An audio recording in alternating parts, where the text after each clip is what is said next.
You know, Vice President Biden, I've read some of your Black agenda, and you say that you would decriminalize marijuana. What's the difference between legalizing it and decriminalizing it? Because they're trying to find out whether or not there is any impact on the use of marijuana, not in leading you to other drugs, but what it affects. Does it affect long-term development of the brain? And we should wait till the studies are done. I think science matters. I think we got decades and decades of studies from actual weed smokers, though.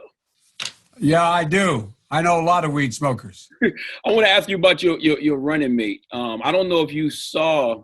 Well, I saw today that a news report broke that Amy Klobuchar was being vetted, and a lot of people on social media, they're not too happy about that, and it's because they want your running mate to be a Black woman. I don't know if you saw the op-ed in the Washington Post by some of the leading Black women voices in this country. And they feel since Black women are such a loyal voting bloc and Black people saved your political life in the primaries this year, they have things they want from you. And one of them is a Black woman running mate. What do you say to them? What I say to them is that I'm not acknowledging anybody who is being considered, but I guarantee you there are multiple Black women being considered. Multiple. Well, you know, thanks so much. That's really our time. I apologize. You can't do that to Black media. I can't do that to white media and Black media because my wife has to go on at 6 o'clock. Okay. Oh, I'm in trouble. Listen, you got to come see us when you come to New York, VP Biden. I will. It's a long way until November. We got more questions. You got more questions, but I tell you, if you have a problem figuring out whether you're for me or Trump, then you ain't Black. It don't have nothing to do with Trump. It has to do with the fact I want something for my community. I would love to see. Take a look at my record, man. I extended the voting rights 25 years. I have a record that is second to none. The NAACP has endorsed me every time I've run. I mean, come on. Take a look at the record.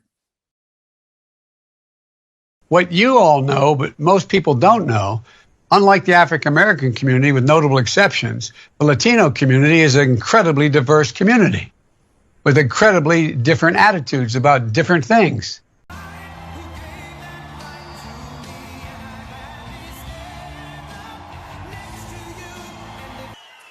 No group in America has been more harmed by Hillary Clinton's policies than African Americans.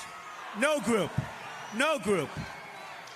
If Hillary Clinton's goal was to inflict pain on the African American community, she could not have done a better job. It's a disgrace. Tonight, I'm asking for the vote of every single African American citizen in this country who wants to see a better future. And I must tell you, come November, to be specific, the inner cities of our country have been run by the Democratic Party for more than 50 years. Their policies have produced only poverty, joblessness, failing schools, and broken homes. It's time to hold Democratic politicians accountable for what they have done to these communities. At what point do we say enough? Their spirit will overcome. We have a lot to overcome. Look how much African American communities have suffered under Democratic control. To those I say the following: what do you have to lose by trying something new like Trump? What do you have to lose? Especially the fact that our jobs are being taken away from. I say it again, what do you have to lose? Look, what do you have to lose? You're living in poverty, your schools are no good, you have no jobs, 58% of your youth is unemployed. What the hell do you have to lose? To be your victory. America must reject the bigotry of Hillary Clinton, who sees communities of color only as votes, not as human beings worthy of a better future. I haven't had those victories for a long time. A victory for the African American community has given so much to this country. They fought and died in every war since the Revolution. They've lifted up the conscience of our nation in the long march towards civil rights. They've sacrificed so much for the national good, yet nearly 4 in 10 African American children still live in poverty, and 58%, as I said, of young African Americans are not working. They cannot find a job.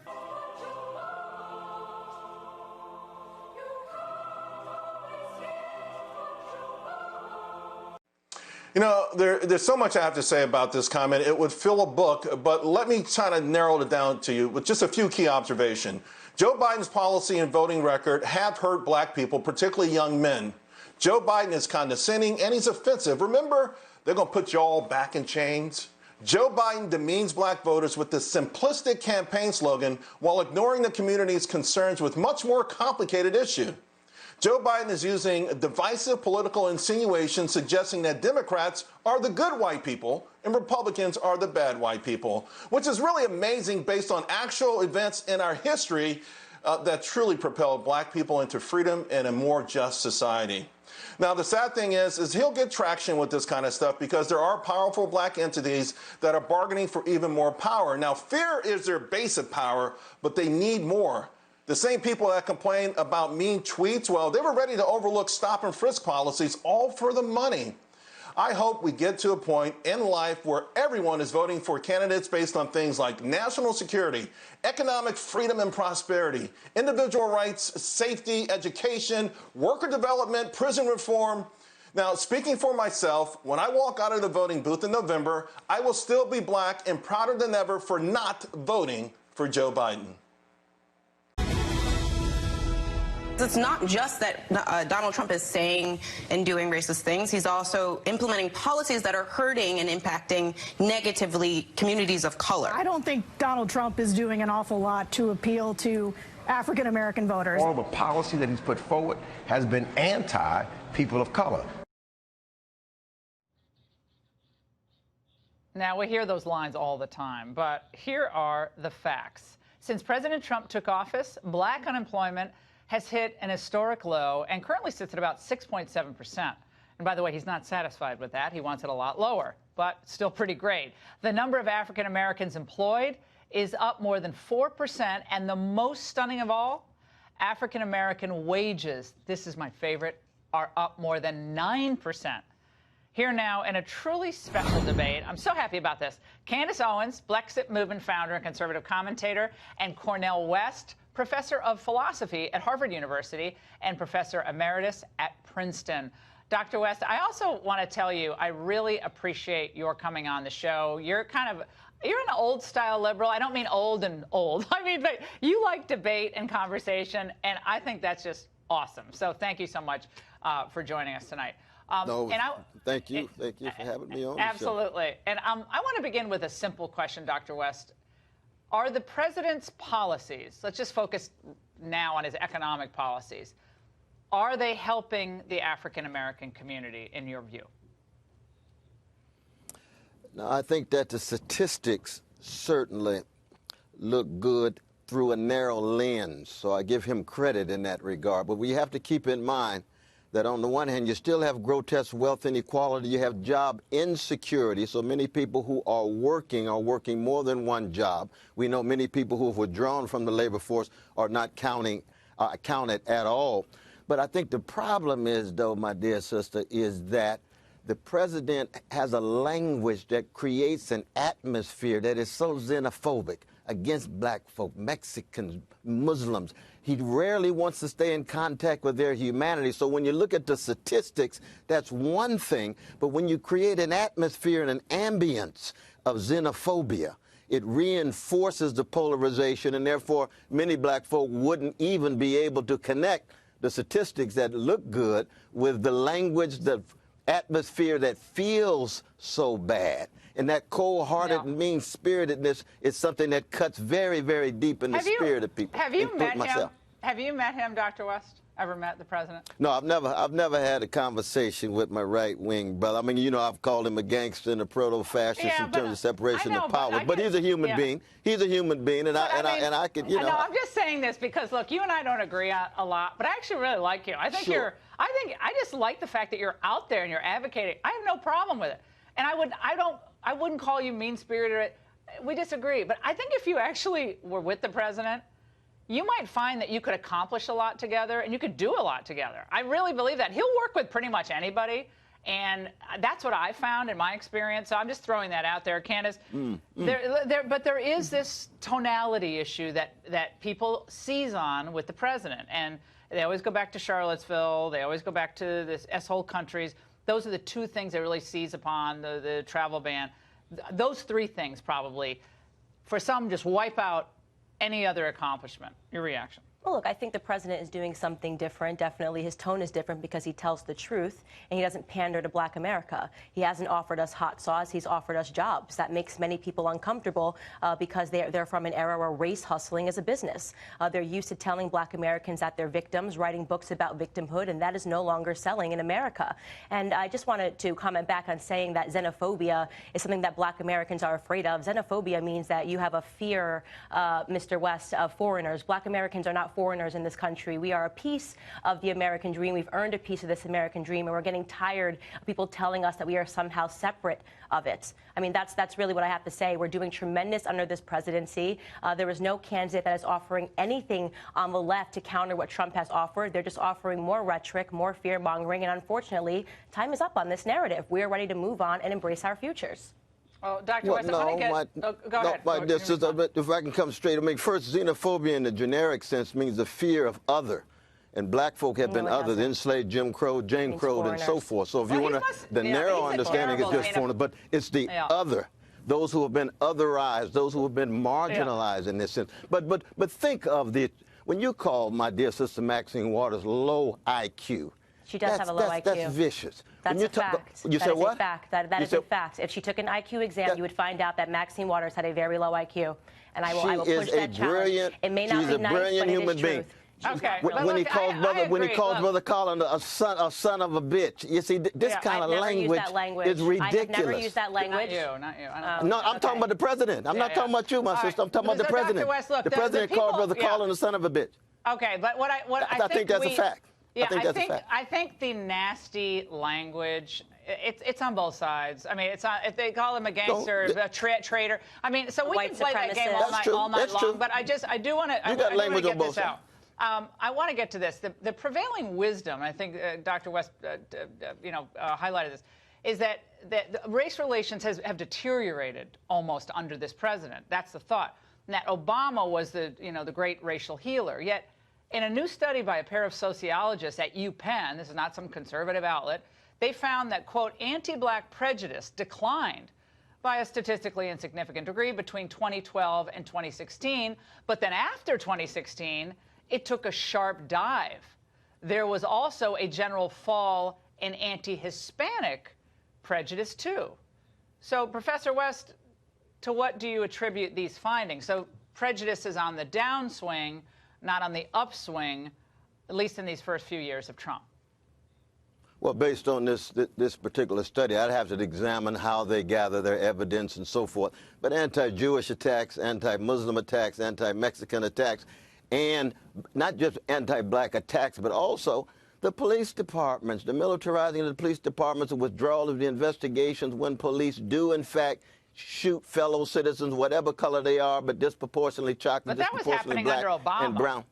Right, that was absolutely. Under Obama, like That's Ferguson true. and That's all true. That stuff, right? That's not true. a fact. It's not I'm just talking about continuities. That's yeah, I'm talking about continuities. Right.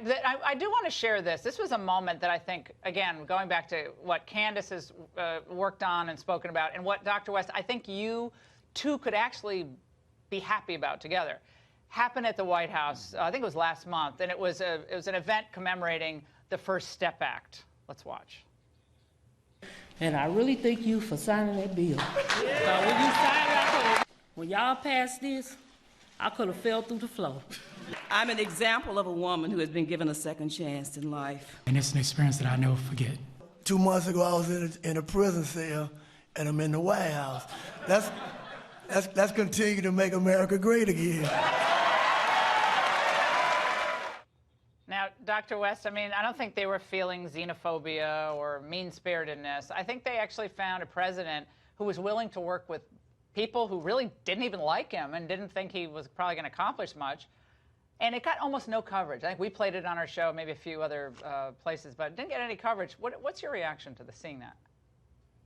No, I think that's a very important attempt to zero in on this vicious policy in the last 40 years of mass incarceration, punitive attitudes toward those engaged in various kinds of crimes. I've been blessed to teach in prisons for 37 years. The Raw Way to Step program. I was just in Norfolk. It's something that has an impact on the ground, and I'd give the president credit for that. It's not as if he has nothing to offer. It's just that the dominant orientation is still tied to what I'm critical of both parties. Because identity politics for me is milquetoast, neoliberal politics that don't talk about corporate power, don't talk about poverty, don't talk about militarism. But the Republicans still strike me as so cold-hearted, mean-spirited, and they're still tied to corporate power and Wall Street and won't hit poverty head-on. But when it comes to prison, when it comes to statistics, I give the president credit for that, but it's still small relative to what I'm looking for. I see it in neither both parties other than Brother Bernie Sanders, but that's another dialogue, as you know. Bernie Sanders. Well, we won't go into that right now. No, we won't go to that. But I have to go back to this idea of race relations under Obama, which I almost fell out of my chair in the CNN story that came out in October of 2016. They got worse. 54% of Americans said they got worse. Only 16% said they got better. This was at the end of the Obama administration. So as Cornel West said, you had Ferguson, you had Freddie Gray in Baltimore, you had all this stuff bursting out on the streets of America with the first African-American president in the White House, and that healing didn't seem to take place. Right. Look, at that point, I was on the left. So when Barack Obama first went into office, I was a liberal, and I changed my mind due to exactly what you're saying. He drove this nation apart. President Trump is bringing this nation together because what he is talking about is patriotism. Patriotism knows no sex, it knows no color, it knows no creed. The liberal media can ignore all the work that he's doing in Black America all they want. Every statistic in the world shows you right now that Black support for Donald Trump has doubled, and that is meaningful. And I'm telling you that by 2020, he is going to be the first president to crack the Black vote to the detriment of the Democrats. Hey, Professor West, I want to. Do you still do work in prisons? Do you still do it? Absolutely. Can I come with you? Can I come with you on one of your? You can come anytime you like. We're going to keep track of the humanity and rich imagination and intelligence of our brothers and sisters who are incarcerated to make sure they have a better chance to keep and make sure that they can unleash their potential. But I say to Sister Candace that I like her independence of mind. I think she's wrong most of the time. I fight for her right to be wrong in that regard. But I would wish that she would have moved. Mr. West. Absolutely, but I would have wished that you would have moved further to the left, because when you have a Black Lives Movement under a black president, it's not going to be a matter of then moving to the Mr. right, West, where they have been using. Socialism has already been tried in our community. It's been tried via welfare policies and has completely crippled the black community. It has completely crippled the black family via the welfare policies. You know that. So I had to creep all the way to the right. And I have to tell Socialism you, is I'm happy power here. sharing. Socialism you know is not this is a fact. giving black and becoming go people conservative. dependent Black on conservatives programs. never It's go power liberal. sharing. Mr. West, I appreciate your time, but you know black liberals go conservative, but black conservatives never go liberal, and there's a reason for that. And I would just add that Wall I don't know. Street. Black people are complicated. Black people are complicated. We We're go not back that and forth, but I wish we had more black leftists. All right, guys, we got to go. This was a fascinating conversation. We have to have you both back. Thank you very much, both of you, for being here. God, we thank you for an opportunity to speak about the hearts of those who sometimes cannot fight for themselves. Thank you for this moment to be able to share our hearts with the president and his administration. Dr. King said, we cannot influence a table that we are not seated at. And so we pray that this conversation will be fruitful and productive and honoring of the best traditions of this nation.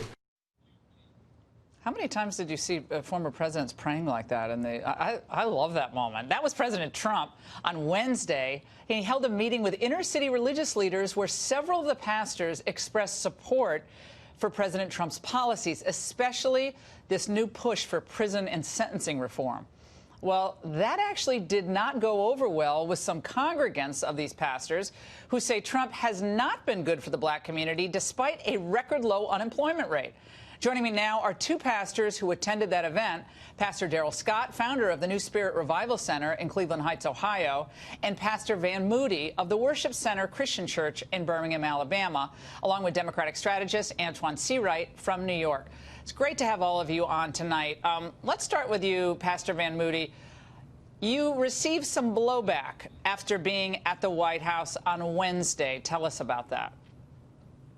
Well, yes, I did receive a tremendous amount of blowback, a lot of vitriol, a lot of name calling, a number of individuals that have been a part of a number of things that I've done, books that I've written, conferences and other ministry opportunities have said that they're leaving, and many people expressed a lot of anger and frustration because I was there, but also because one of the comments that I made, I think, was misunderstood and taken out of context when I thanked President Trump for him having a heart for all people as it relates to this issue of prison reform and workforce development.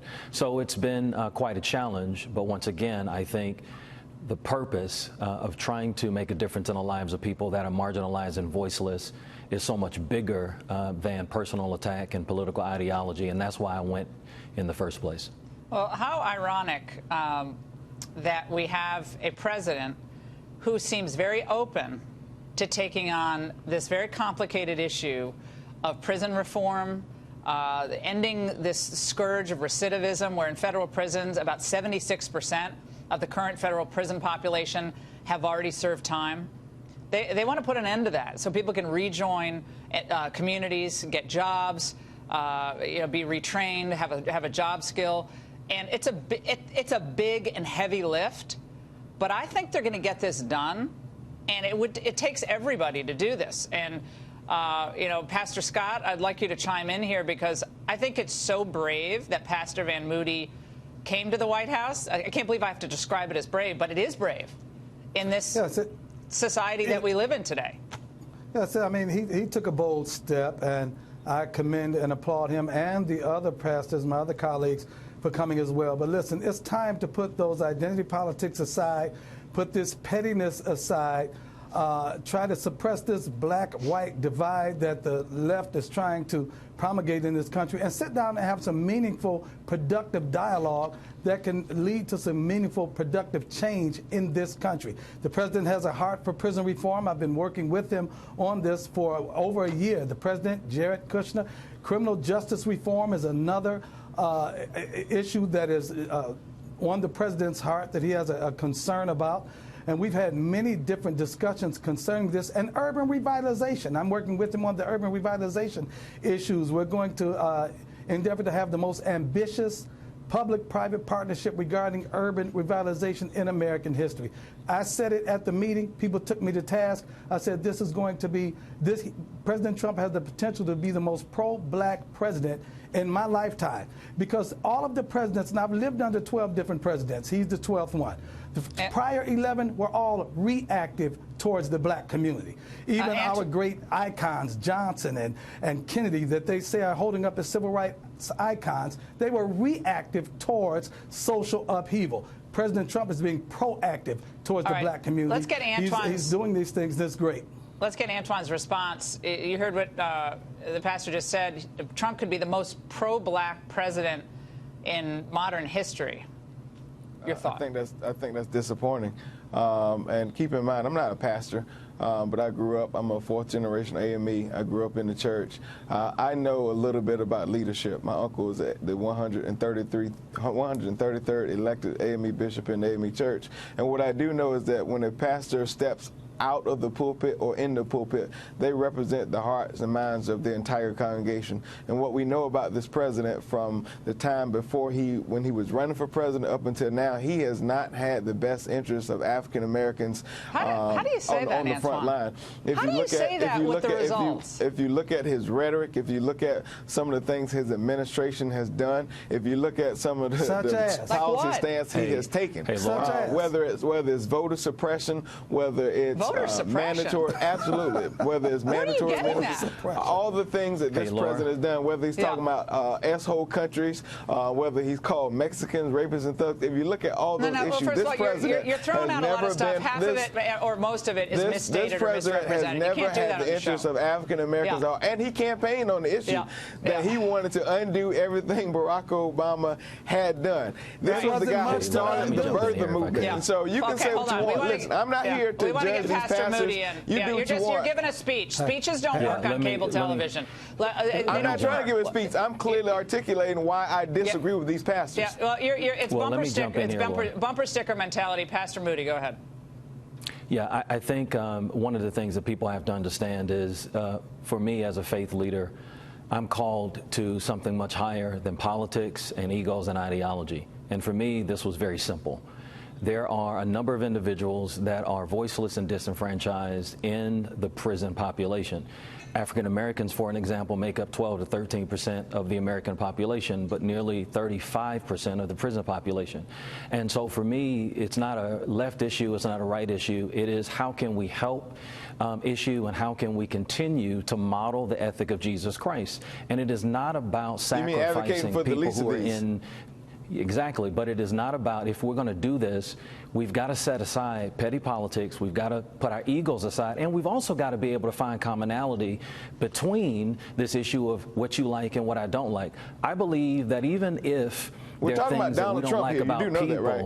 But wait a second, and I talk about in my op-ed piece, I've been on record of voicing some issues that I've had with this administration, but I still believe that we ought to be able to find commonality to work for the good of other people. We have got to move beyond who we like, who we don't like, because there are lives that are swaying in the balance. It's never been about who we don't like or do like. What this is about is working in a bipartisan way if we really want to do that, to get something done. I'm glad you said that, because the first step back, wait a minute, let me jump in. I'm glad you said that. This is an example of why stuff doesn't get done. Hold on, we got two faith leaders and we got a political person. And hold on, guys, all of you. Okay. What I find, and this is interesting because I hear this on my radio show all the time, I learn more by listening to people who are not in politics and not pundits like myself. I learn more from listening to other people, people of faith, people in business, than I do from people who are in that narrow lane of politics, because you're living the real life. So the faith, and Antoine, I'm not trying to put down. That's not saying I don't live the real life, Laura. I'm not trying to put down what you say. I'm just saying sometimes when you take it out of politics and you give it over to a higher power, good things can happen. Not always, but good things can happen. And I want to now allow Pastor Scott to speak. Go ahead. Listen, gentlemen such as Anton, whatever your name is, these guys. It's Antoine C. Right? Don't disrespect me on the air, Pastor. I was respectful to you. I didn't know your name, so I said whatever it is. It's Antoine Seawright. So Everybody be nice. Antoine Seawright, duly noted. Listen, you guys would rather this country fail than Trump succeed. Who are you guys? Talking about being bipartisan? You. Okay, you then. I'll put it on you. You're talking about Donald Trump personally. You would rather the country fail than work together for Donald Trump to succeed. We're sitting there talking about prison reform to help prisoners, and you're upset that people went in the room with him. I'm not upset. I'm not upset that people went in the room. All right, guys, we're out of time. We're out of time, but we're going to be covering prison reform for, I think a couple of months at least, and it looks like we're going to actually accomplish something. We're going to be bringing you back. Great segment. Thank you so much. Mr. Chairman, Ranking Member Mr. Collins, thank you for having me here today. I received word on my way in that many of the journalists were confused as to why I was invited, and none of them knew that I myself was the victim of a hate crime when I was in high school. That's something that very few people know about me because the media and the journalists and the left are not interested in telling the truth about me because I don't fit the stereotype of what they like to see in black people. I'm a Democrat. I support the President of the United States, and I advocate for things that are actually affecting the black community.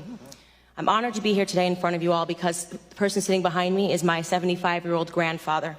I've always considered myself to be my grandfather's child, and I mean to say that my sense of humor, my passion, and my work ethic all comes from the man that is sitting behind me. My grandfather grew up on a sharecropping farm in the segregated South. He grew up in an America where words like racism and white nationalism held real meaning under the Democrat Party's Jim Crow laws. My grandfather's first job was given to him at the age of 5 years old, and his job was to lay tobacco out to dry in an attic in the South. My grandfather has picked cotton, and he has also had experiences with a Democrat terrorist organization of that time, the Ku Klux Klan. They would regularly visit his home and they would shoot bullets into it. They had an issue with his father, my great-grandfather. During my formative years, I had the privilege of growing up in my grandfather's home. It's going to shock the committee, but not once, not in a single breath of a conversation did my grandfather tell me that I could not do something because of my skin color. Not once did my grandfather hold a gripe against the white man. I was simply never taught to view myself as a victim because of my heritage. I learned about faith in God, family, and hard work. Those were the only lessons of my childhood. There isn't a single adult today that in good conscience would make the argument that America is a more racist or a more white nationalist society than it was when my grandfather was growing up.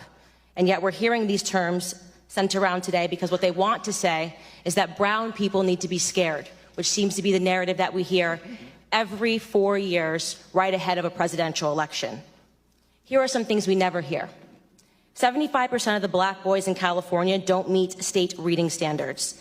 In inner cities like Baltimore, within 5 high schools and 1 middle school, not a single student was found to be proficient in math or reading in 2016. The single motherhood rate in the black community, which was at 23% in the 1960s when my grandfather was coming up, is at a staggering 74% today. I am guessing there will be no committee hearings about that. There are more black babies aborted than born alive in cities like New York, and you have Democrat Governor Andrew Cuomo lighting up buildings to celebrate late-term abortions. I could go on and on. My point is that white nationalism does not do any of those things that I just brought up. Democrat policies did. Let me be clear. The hearing today is not about white nationalism or hate crimes. It's about fear-mongering, power, and control. It's a preview of the Democrat 2020 election strategy, same as the Democrat 2016 election strategy. They blame Facebook, they blame Google, they blame Twitter. Really, they blame the birth of social media, which has disrupted their monopoly on minds. They called this hearing because they believe that if it wasn't for social media, voices like mine would never exist, that my movement Blexit, which is inspiring black Americans to leave the Democrat Party, would have never come about. And they certainly believe that Donald Trump would not be in office today. Looking on the next thing to focus on now that the Russian collusion hoax has fallen apart. What they won't tell you about the statistics and the rise of white nationalism is that they've simply changed the data set points by widening the definition of hate crimes and upping the number of reporting agencies that are able to report on them. What I mean to say is that they're manipulating statistics. The goal here is to scare blacks, Hispanics, gays, and Muslims into helping them censor dissenting opinions, ultimately into helping them regain control of our country's narrative, which they feel that they lost. They feel that President Donald Trump should not have beat Hillary. If they actually were concerned about white nationalism, they would be holding hearings on Antifa, a far-left, violent, white gang who determined one day in Philadelphia in August that I, a black woman, was not fit to sit in a restaurant. They chased me out. They yelled race traitor to a group of black and Hispanic police officers who formed a line to protect me from their ongoing assaults. They threw water at me. They threw eggs at me. And the leftist media remained silent on it. If they were serious about the rise of hate crimes, they may perhaps be examining themselves and the hate that they have drummed up in this country. Bottom line is that white supremacy, racism, white nationalism, words that once held real meaning, have now become nothing more than election strategies. Every 4 years, the black community is offered handouts and fear. Handouts and fear. Reparations and white nationalism. This is the Democrat preview. Of course, society is not perfectible. We've heard testimony of that today. There are pockets of evil that exist, and those things are horrible, and they should be condemned. But I believe the legacy and the ancestry of black Americans is being insulted every single day. I will not pretend to be a victim in this country. I know that that makes many people on the left uncomfortable. I want to talk about real issues in black America. I want to talk about real issues in this country and real concerns. The biggest scandal, this is my last sentence, in American politics is that Democrats have been conning minorities into belief that we are perpetual victims, all but ensuring our failure. Racial division and class warfare are central to the Democrat Party platform. They need blacks to hate whites, the rich to hate the poor, and soon enough it'll be the tall hating the short. Vice President Biden, with all due respect, your latest comments are both pathetic and hurtful. Your quote, "If you have a problem figuring out whether you're for me or Trump, you ain't black." Well, I think that in civil discourse we can have our disagreements on politics, but you challenging me and millions of other people out there on their blackness, descendants of slaves, from you, is some seriously condescending, out of touch bullcrap. You're embarrassing yourself, Mr. Vice President. Should you even be running for president in the Democratic Party that says they're for black people? Do you really believe that black people are owned by the Democratic Party? Do you really believe that a black person who doesn't vote for you is therefore not legitimately black? Have you forgotten the Republican Party was started in opposition for a Democratic Party that thought it was okay to own people? I am a man, Mr. Vice President. Too many people have died for me to have the right to think and vote for myself. But I wonder if Senator Peters agrees with you. I bet he does. When I get the chance to debate him, I think I'll ask.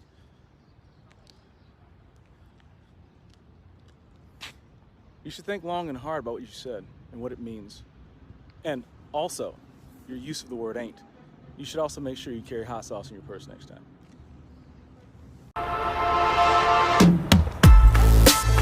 Do you care about black lives? The people that run Baltimore don't. I can prove it. Walk with me. They don't want you to see this.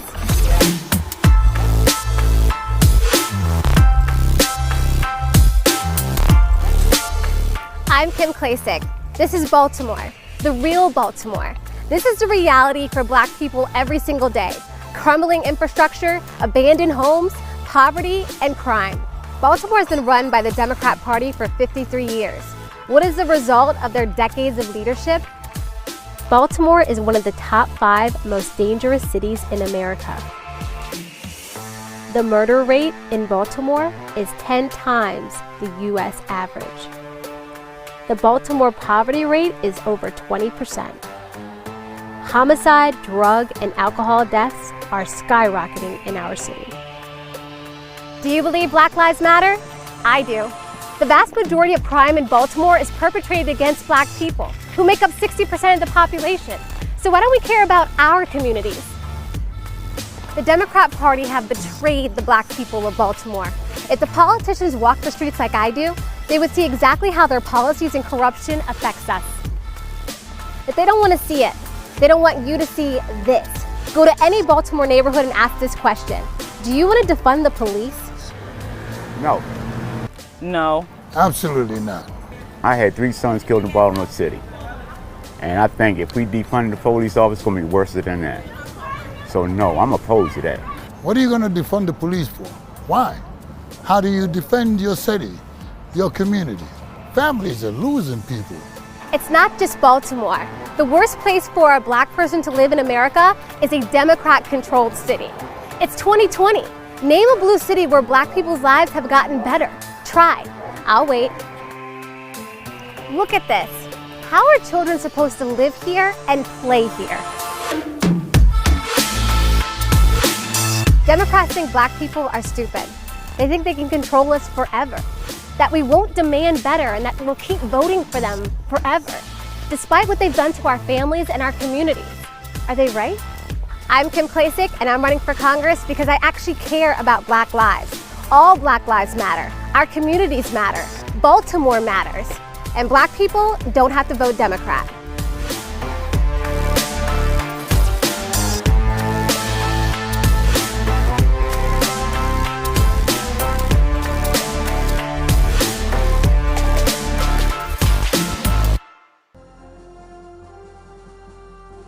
My name is Kim Klacik, and I'm running for Congress in Maryland's 7th District.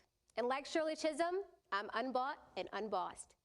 Let me remind you, the Democrats have controlled this part of Baltimore City for over 50 years, and they have run this beautiful place right into the ground. Abandoned buildings, liquor stores on every corner, drug addicts, guns on the street, that's now the norm in many neighborhoods. You'd think Maryland taxpayers would be getting a whole lot since our taxes are out of control. Instead, we're paying for decades of incompetence and corruption. Sadly, the same cycle of decay exists in many of America's Democrat-run cities. And yet the Democrats still assume that black people will vote for them, no matter how much they let us down and take us for granted. We're sick of it. We're not going to take it anymore. The days of blindly supporting the Democrats are coming to an end. In Baltimore, we have the highest number of black Republicans in the entire country running for office this election cycle. Joe Biden believes we can't think for ourselves, that the color of someone's skin dictates their political views. We're not buying the lies anymore. You and your party have neglected us for far too long. We want safety in our neighborhoods. We want to make the most of the federal opportunity zone I'm standing in right now in West Baltimore. We want higher paying jobs and more business opportunities. We want lower taxes. We want school choice. We want a chance to get ahead, not just get by. That's what President Trump promised, and that's what President Trump delivered. I want Baltimore to be an example to Republicans around the country that we can compete in our inner cities if we reach out to the citizens and deliver real results. President Trump is bringing this country back roaring. He's bringing the American spirit to life for all Americans. So I'm asking you to help President Trump complete this great American comeback. And then I'm asking you to help me start this great Baltimore comeback. Thank you, and God bless America.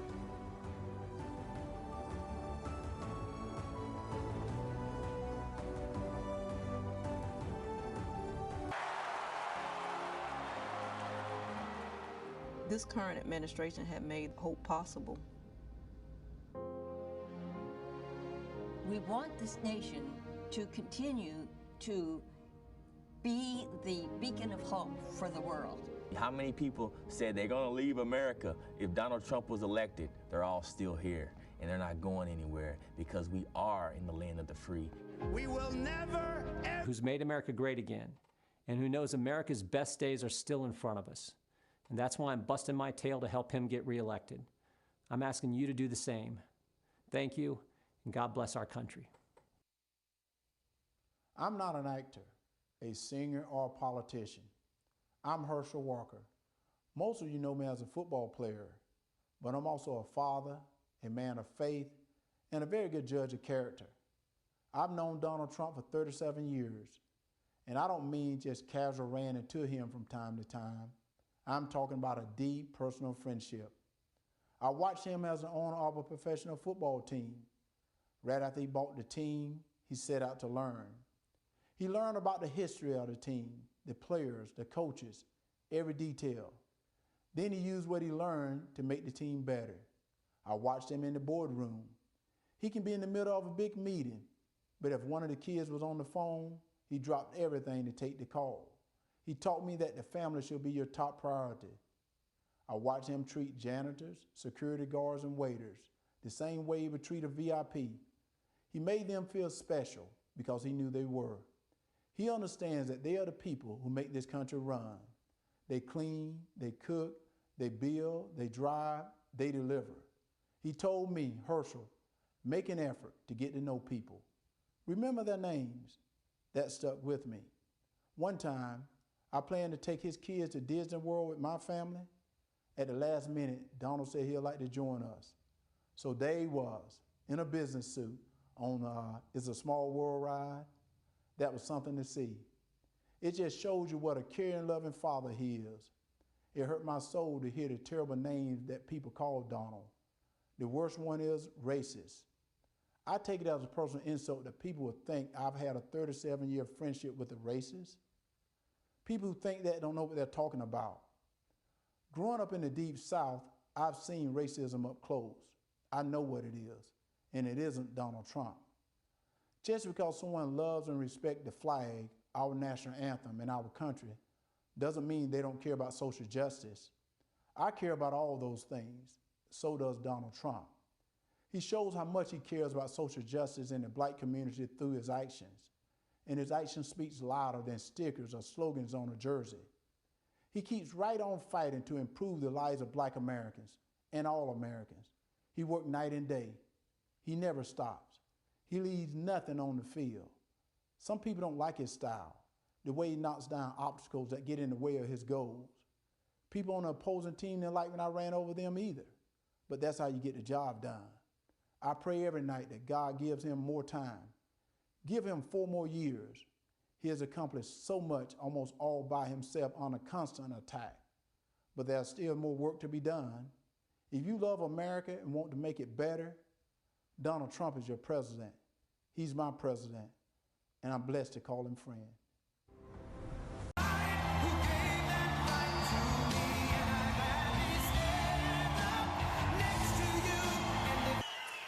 No group in America has been more harmed by Hillary Clinton's policies than African Americans.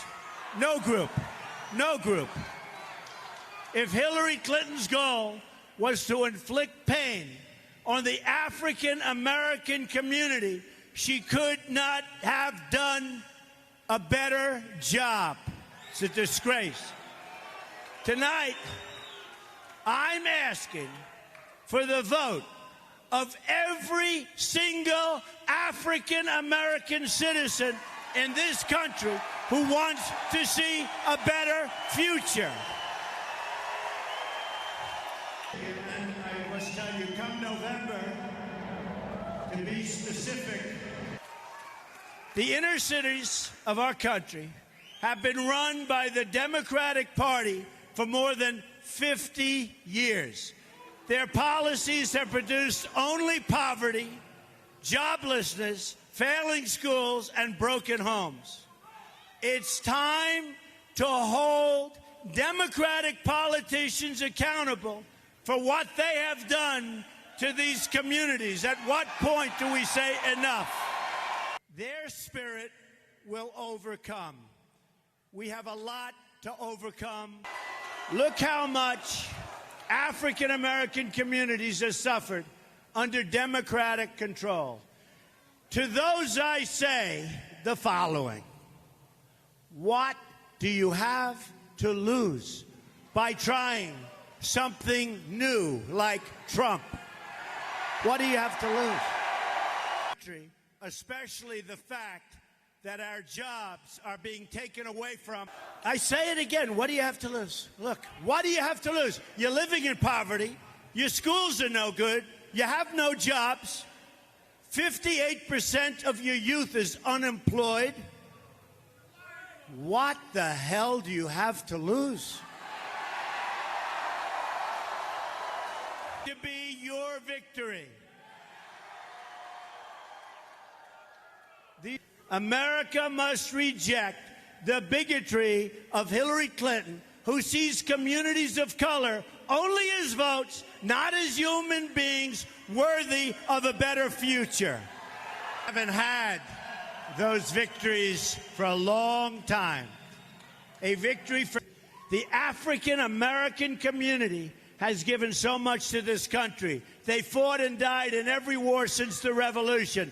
They've lifted up the conscience of our nation in the long march towards civil rights. They've sacrificed so much for the national good, yet nearly 4 in 10 African-American children still live in poverty, and 58%, as I said, of young African-Americans are not working. They cannot find a job.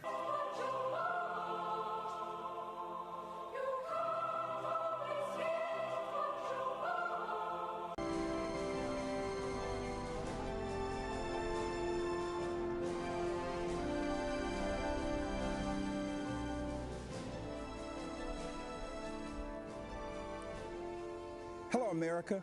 My name is Vernon Jones, and I'm a state representative from the great state of Georgia. As you can see, I'm a man of color, and I'm a lifelong Democrat, too. You may be wondering, why is a lifelong Democrat speaking at the Republican National Convention? And that's a fair question, and here's your answer. The Democratic Party does not want black people to leave their mental plantation. We've been forced to be there for decades and generations. But I have news for Joe Biden. We are free people with free minds. And I'm part of a large and growing segment of the black community who are independent thinkers, and we believe that Donald Trump is the president that America needs to lead us forward. This is no time for sleeping in the basement. Joe Biden has had 47 years to produce results, but he's been all talk and no action, just like so many of the Democrats who've been making promises to the black voters for decades. We've been their captive audience. When President Trump sought to earn the black vote, the Democratic Party leaders went crazy. Nancy Pelosi and Chuck Schumer literally started wearing kente cloths around the U.S. Capitol, as if pandering were enough to keep us satisfied.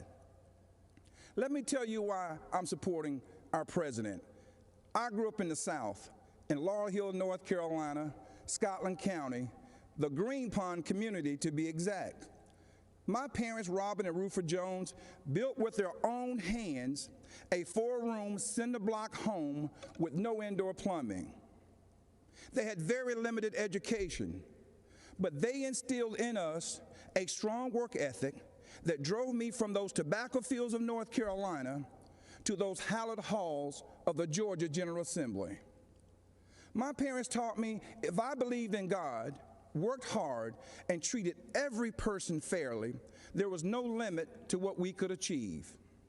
I attended North Carolina Central University, an historical black college. For generations, HBCUs have been the incubators that develop black scholars in math and science and religion, engineering, and politics. They have been important springboards for the black success. But Democrats haven't treated them that way. When President Trump took office, he changed everything. He delivered historic funding to HBCUs, and he guaranteed it for 10 years, something that's never happened in the history of this country. That gave our HBCUs stability, the chance to grow, and produce the next generation of black leaders. That's right, Donald Trump did that. He's also supported school choice to ensure that no child, no matter their race or zip code, is left behind. Every child should have access to a quality education. But education is just the beginning.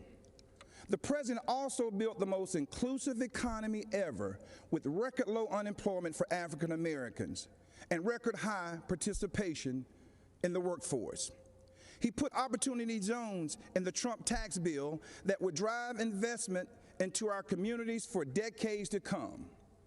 He put the interests of American workers, and especially black workers, first. That's right, Donald Trump did that. He delivered historic criminal justice reform.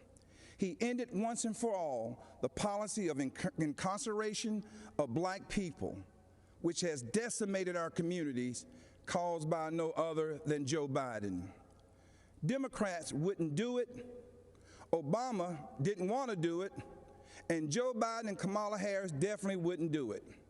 But Donald Trump did it. He's also working every day to make our communities safer. As a former executive of DeKalb County, Georgia, I directed one of the largest public safety departments in the Southeast. I've seen tragic shootings on both sides. Officers killing citizens and citizens killing officers in the line of duty. Police officers are our fellow citizens. They live in our country. They have families too. They live in our communities. Unfortunately, Democrats have turned their backs on our brave police officers. They call it defunding, and it's a danger to our cities, our neighborhoods, and our children. Isn't it ironic that Democrat politicians have personal security to protect them?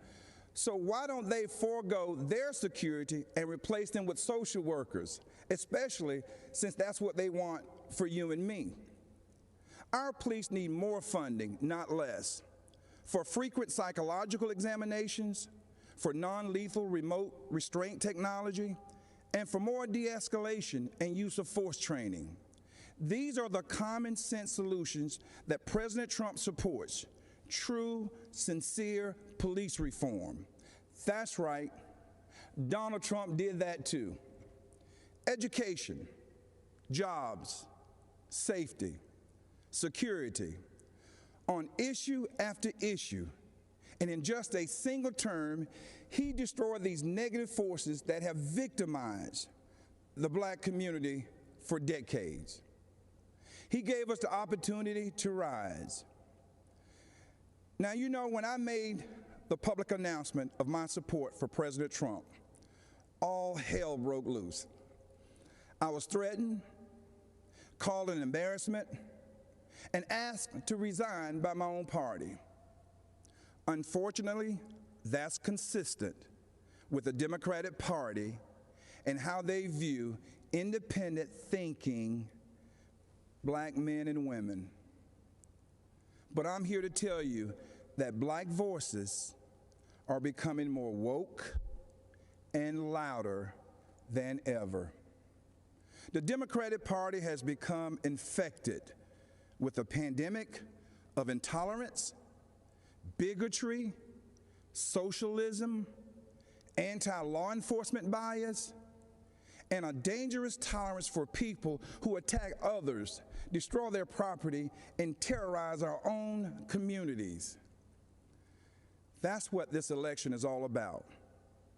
And that's why right now, more than ever before, America needs Donald Trump in the Oval Office for another 4 years. God bless you, and vote Donald J. Trump. Thank you.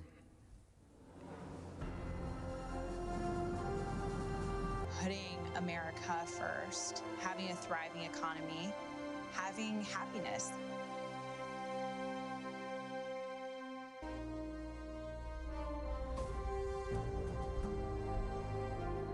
Good evening. I'm Senator Tim Scott from the great state of South Carolina. To all of you tuning in and participating in the political process, God bless you. This isn't how I picture tonight, but our country is experiencing something none of us envisioned. From a global pandemic to the deaths of George Floyd and Breonna Taylor, 2020 has tested our nation in ways we haven't seen for decades. But regardless of the challenges presented to us, every 4 years, Americans come together to vote, to share stories of what makes our nation strong and the lessons we have learned that can strengthen it for further generations. Because while this election is between Donald Trump and Joe Biden, it is not solely about Donald Trump and Joe Biden. It's about the promise of America. It's about you and me, our challenges and heartbreaks, hopes and dreams. It's about how we respond when tackling critical issues like police reform, when Democrats called our work a token effort and walked out of the room during negotiations because they wanted the issue more than they wanted a solution. Do we want a society that breeds success or a culture that cancels everything it even slightly disagrees with. I know where I stand because you see, I am living my mother's American dream. My parents divorced when I was 7 years old, and we moved in with my grandparents into a 2-bedroom home with me, my mom, and my brother sharing a room and 1 bed. My mom worked 16 hours a day to keep food on the table and a roof over our heads. She knew that if we could find the opportunity, bigger things would come. I thought I had to use football to succeed in life, and my focus on academics faded away. My freshman year, I failed out. I failed 4 subjects: Spanish, English, world geography, and even civics. Trust me though, after 7 years in the Senate, I know I'm not the only one in Congress who failed civics. But even while I was failing the 9th grade, my mother always said to me, "Timmy, if you would just shoot for the moon, even if you miss, you'll be among the stars." She never lost faith in me, even when I lost faith in myself. Because of her encouragement, I went to summer school and caught up. The next year, I met my mentor, John Moniz, a Chick-fil-A operator. John saw something in me that I could not see in myself and started teaching me valuable life lessons. Like having a job would be a good thing, but creating jobs would be even better. That having an income could change my lifestyle, but creating a profit could change my community. He planted the seeds of what would become Opportunity Zones. This initiative that the President and I worked together on is now bringing more than $75 billion of private sector investment into distressed communities. I took those lessons to heart and started putting the pieces of my life back together. I realized a quality education is the closest thing to magic in America. That's why I fight to this day for school choice, to make sure every child in every neighborhood has a quality education. I don't care if it's a public, private, charter, virtual, or a homeschool. When a parent has a choice, their kid has a better chance. And the President has fought alongside me on that. Later in life, I started my own small business. That's why I know it is critical for us to have a tax code that encourages growth. We actually saw revenues to the Treasury increase after we lowered taxes in 2017. Rest assured, the Democrats do not want you to know that. After starting my small business and spending some time in local government, I decided to run for Congress in 2010. The district is based in Charleston, South Carolina, where the Civil War started, against a son of our legendary Senator, Strom Thurmond.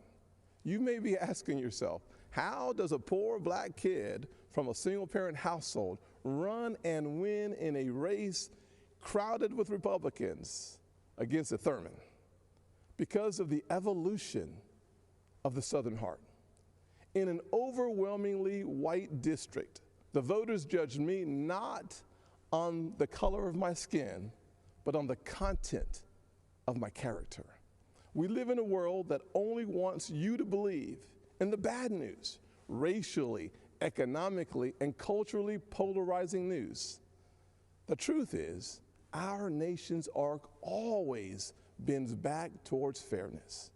We are not fully where we want to be, but I thank God Almighty, we are not where we used to be.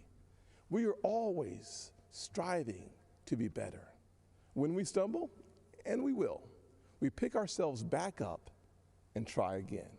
We don't give in to cancel culture or the radical and factually baseless belief that things are worse today than in the 1860s or the 1960s.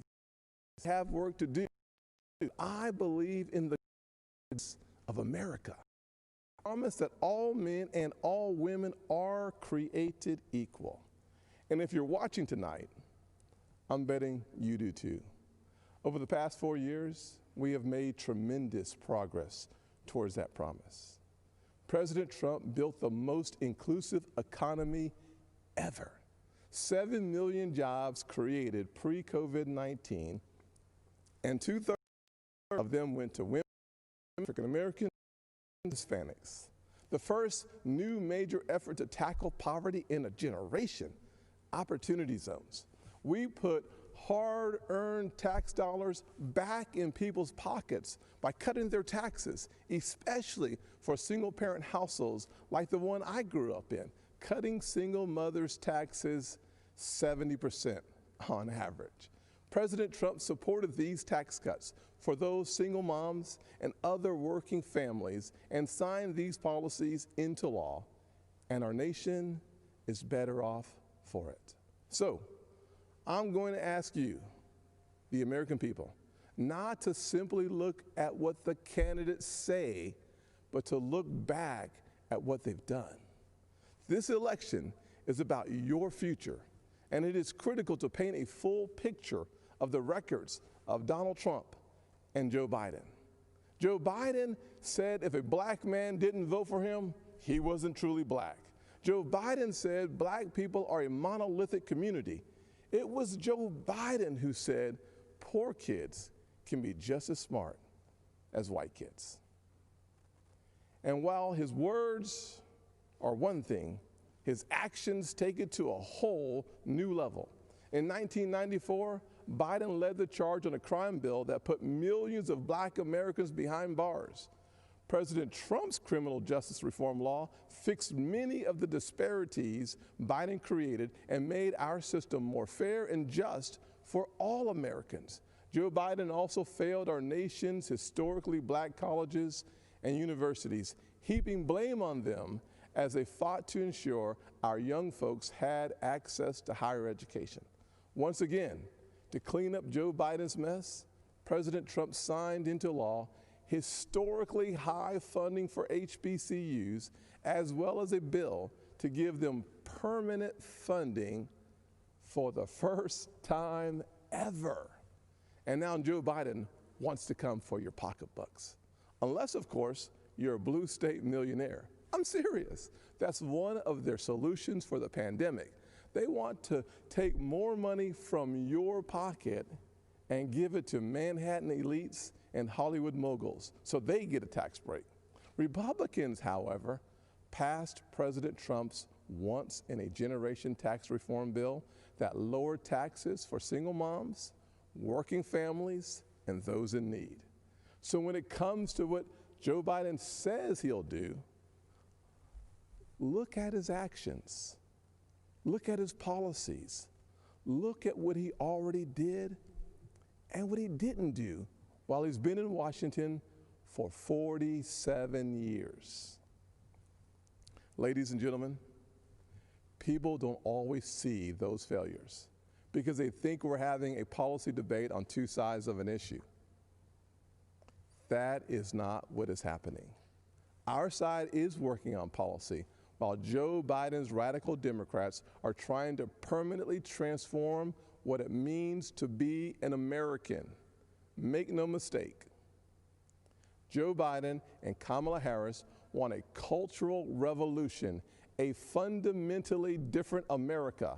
If we let them, they will turn our country into a socialist utopia.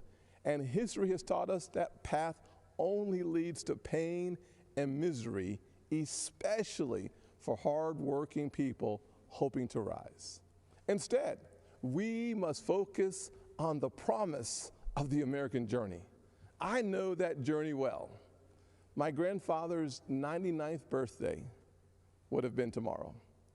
Growing up, he had to cross the street if a white person was coming. He suffered the indignity of being forced out of school as a third grader to pick cotton, and he never learned to read or write. Yet, he lived long enough to see his grandson become the first African American to be elected to both the United States House and the United States Senate in the history of this country. Our family went from cotton to Congress in one lifetime. And that's why I believe the next American century can be better than the last. There are millions of families just like mine all across this nation, full of potential, seeking to live the American dream. And I'm here tonight to tell you that supporting the Republican ticket gives you the best chance of making that dream a reality. God bless you. And Father, please continue blessing the United States of America. God bless.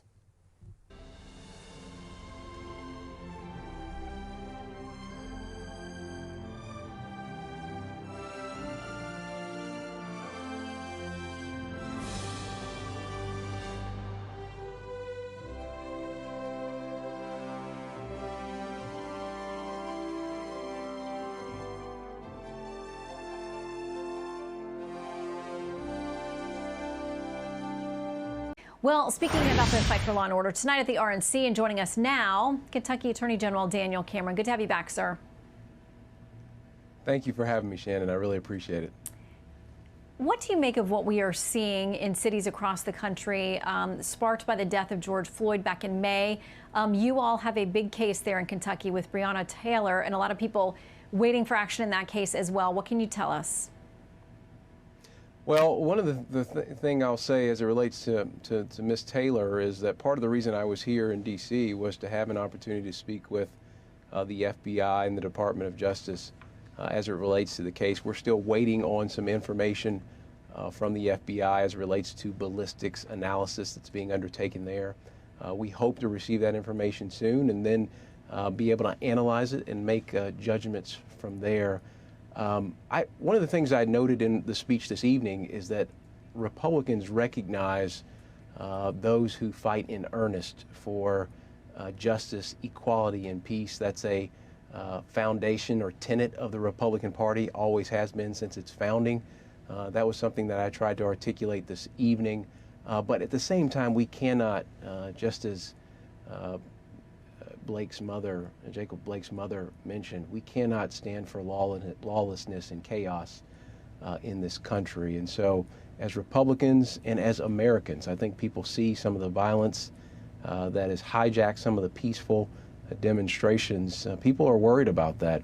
And President Trump and the Republican Party stand ready to make sure that we have law and order across our country, while also recognizing the responsibility for justice, equality, and peace.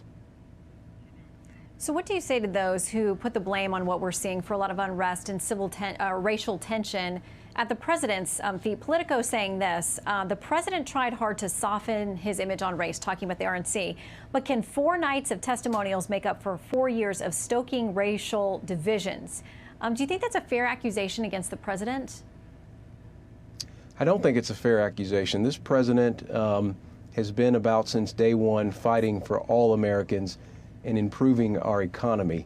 And he built an economy that worked for everyone, especially minorities. And in my judgment, he will do that again. COVID-19 has obviously had some impact on the economy, but I know President Trump and his great team in the White House stand ready to get the ball rolling again on this economy. Another thing that this president has done is work for the American worker. Meanwhile, Vice President Biden has said previously that he's more interested in giving handouts to illegal immigrants. In my judgment, we need someone who is going to work for the American worker, and that is President Donald J. Trump. You called the former vice president out tonight. You told him that black people are not monolithic. They do not vote in a certain way. They can't be told how to think or what to do. Why did you think it was important to be so blunt and direct in addressing him? Well, look, Vice President Biden has made a series of gaffes as it relates to African Americans and their in taking our votes for granted.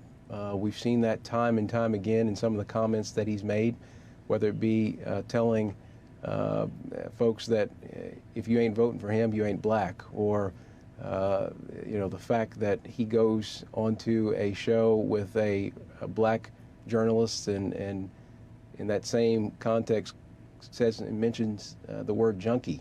Black folks are not monolithic in our thinking. We are the only group of individuals that are told that we have to subscribe to one party, and that's the Democratic Party. And I'm here to say that enough is enough. And I know that there are millions of African Americans that look just like me, that aren't in chains and have minds of their own to articulate their views and their values. I grew up in a small town. My values were undergirded by my faith and by my parents. And so I know there are folks that look just like me that have had great consternation over being Democrats over the course of their lives. And I'm here to say, and I know other speakers during the course of this week are here to say, that the Republican Party stands open and welcoming to those that might want to take a different path. Kentucky Attorney General Daniel Cameron, thank you for your time tonight. Please keep us updated as things move forward in the Breonna Taylor case. Thank you, sir. Certainly will. Thank you. Thanks, Shannon.